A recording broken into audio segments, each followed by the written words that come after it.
That first date with someone can be very exciting and very stressful. Quite possibly, you would even be pretty nervous.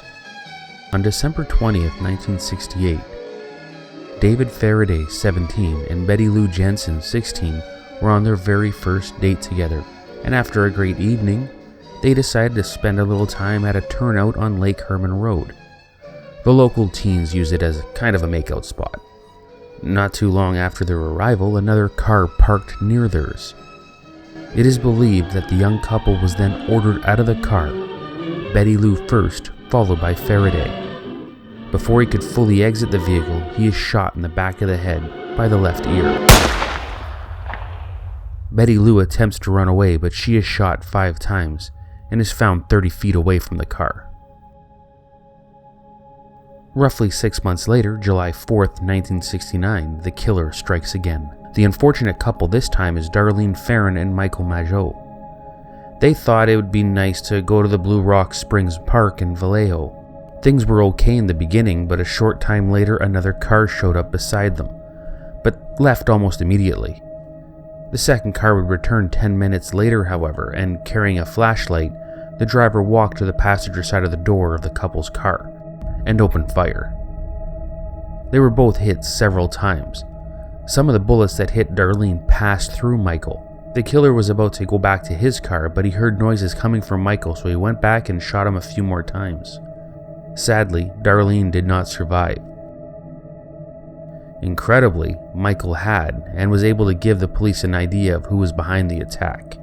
The next day, the Vallejo police received a call from a man claiming to be the one responsible for that attack, as well as the attack on David and Betty.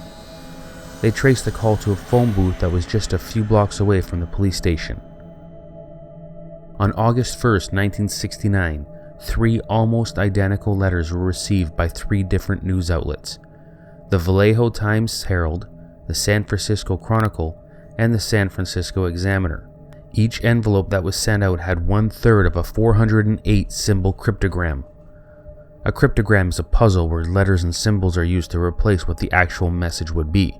This cryptogram supposedly would have the killer's identity, and he was demanding the news outlets put the cryptogram on the front page of each of their papers, or else he wouldn't stop until he killed a dozen people over the weekend. The only one to comply with the killer's request was the San Francisco Chronicle, and even then it was placed on the 4th page with an article stating that the police didn't even believe it was sent by the killer. On August 4th, the San Francisco Examiner receives a letter sharing information about the previous murders that only the police and the killer would know. This would also be the first time the killer calls himself the Zodiac. The Zodiac's cryptogram is deciphered by Donald and Betty Harden on August 8th, 1969. No names were found to be in it.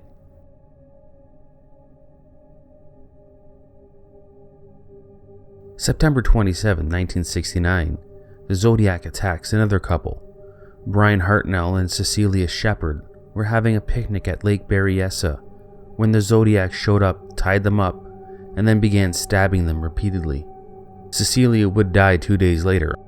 Unbelievably, even after 6 stab wounds, Brian survived. He described a man wearing a black mask with a bib. He was wearing sunglasses outside of the mask, and a white circle with a type of cross was written on the bib. Before the Zodiac left, he walked back to Brian's car and wrote this on the door. The police found size 10.5 military-style boot prints at the crime scene, believed to be from the Zodiac. Later that day, someone called the sheriff's office to report a double murder, then admits to being the one responsible. The call was traced to a phone booth near the police station. The phone was found left off the hook. October 11, 1969. Paul Stein, a cab driver, was found with a single gunshot wound to the head, and a piece of his shirt was torn off. His wallet and car keys were missing as well. The people who called the police witnessed a white male wiping the cab down before walking away. October 14, 1969. More letters from the Zodiac. He writes about killing an entire school bus of children by shooting the front tire of the bus and then picking off the kids one by one. He also takes credit for the murder of Paul Stein, and to prove it, includes a piece of the shirt the cab driver was wearing. Another cryptogram arrives on November 8, 1969. Many possible solutions to this puzzle were found, but no one knows for sure. Well, one person does. To this day, it still hasn't been solved. The very next day, on November 9th, a 7-page letter was delivered to the Chronicle. In this letter, the Zodiac states that 2 policemen actually stopped to talk with him not too long after he shot Paul Stine. The Zodiac continued to taunt authorities with letters all through 1970. He sent coded messages that would supposedly tell the police his real identity, and on one occasion sent a blueprint for a bomb that he said he would use to blow up a school bus. He was also keeping score: Zodiac 10, San Francisco Police Department 0. If that is true, then there may be more victims. His letters began to get even more aggressive. He started demanding to see people wearing Zodiac buttons. And because he was upset that it never happened, he claims to have shot a man in a parked car with a .38 caliber pistol. Now, a police officer was found in his car shot in the head with a .38 caliber pistol, but the police believe it wasn't the Zodiac. A reporter for the Chronicle, Paul Avery, had been covering the Zodiac case, and on October 27, 1970, he received a letter signed by the Zodiac. Inside the letter was a Halloween card. The card contained a handwritten note: "Peekaboo, you are doomed." Not too long after that, Paul Avery gets a letter from an unknown person describing similarities with the Zodiac murders and the unsolved murder of Cherry Jo Bates from 4 years ago. On October 30th, 1966, Cherry Jo Bates was found on the campus of Riverside Community College with multiple stab wounds all over her body. November 29, 1966, a letter was sent to the Riverside Police and the Riverside Press Enterprise. It was titled "The Confession." Details of the murder that only the police would be privy to was found in the letter, as well as this cryptic, foreboding sentence: "She is not the first, and she will not be the last." A poem was also found under a desk at the Riverside College Library that had a striking likeness to the writings of the Zodiac. It is possible that the Zodiac was originally from Riverside, and after killing Cherry Jo, he moved to San Francisco. That's not proven, however, just a theory. 6 months after Cherry Bates was murdered, the Press Enterprise and the Riverside Police got this letter: "Bates had to die. There will be more." At the bottom, it looked like the letter Z. Cherry's father received a letter as well, but his was missing the letter Z at the bottom. Now, this does not necessarily mean that the Zodiac was responsible for her murder, but it really seems like it is.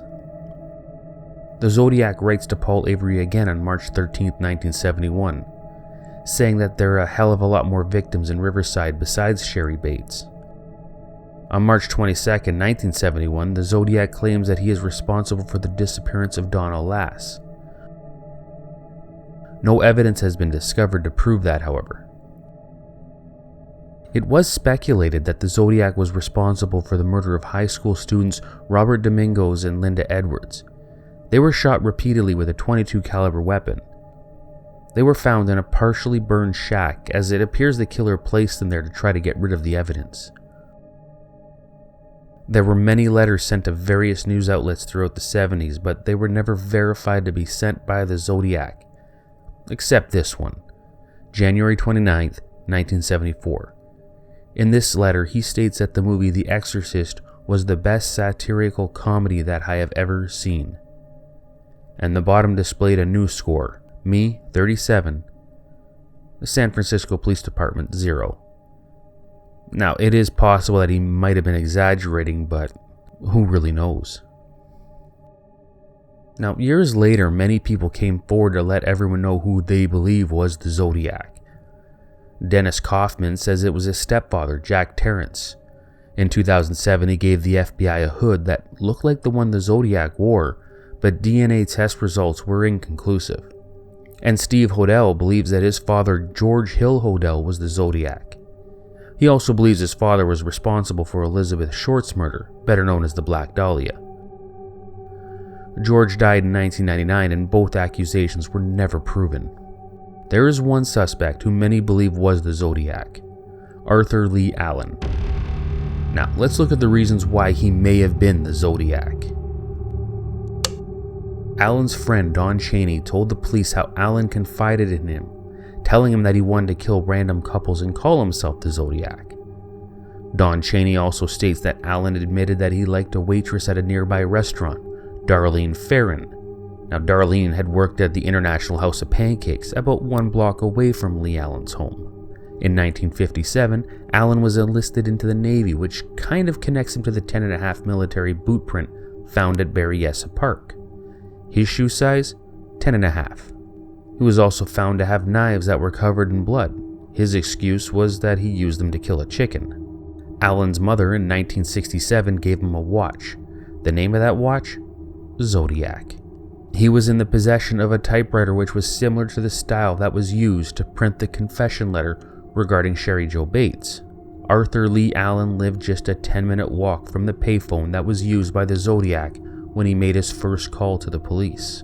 Allen attended Sonoma State College between 1970 and 1974. From February 4th, 1972 to December 22nd, 1973, that area had a string of murders that resulted in the death of at least 7 women, but that number is believed to be much higher.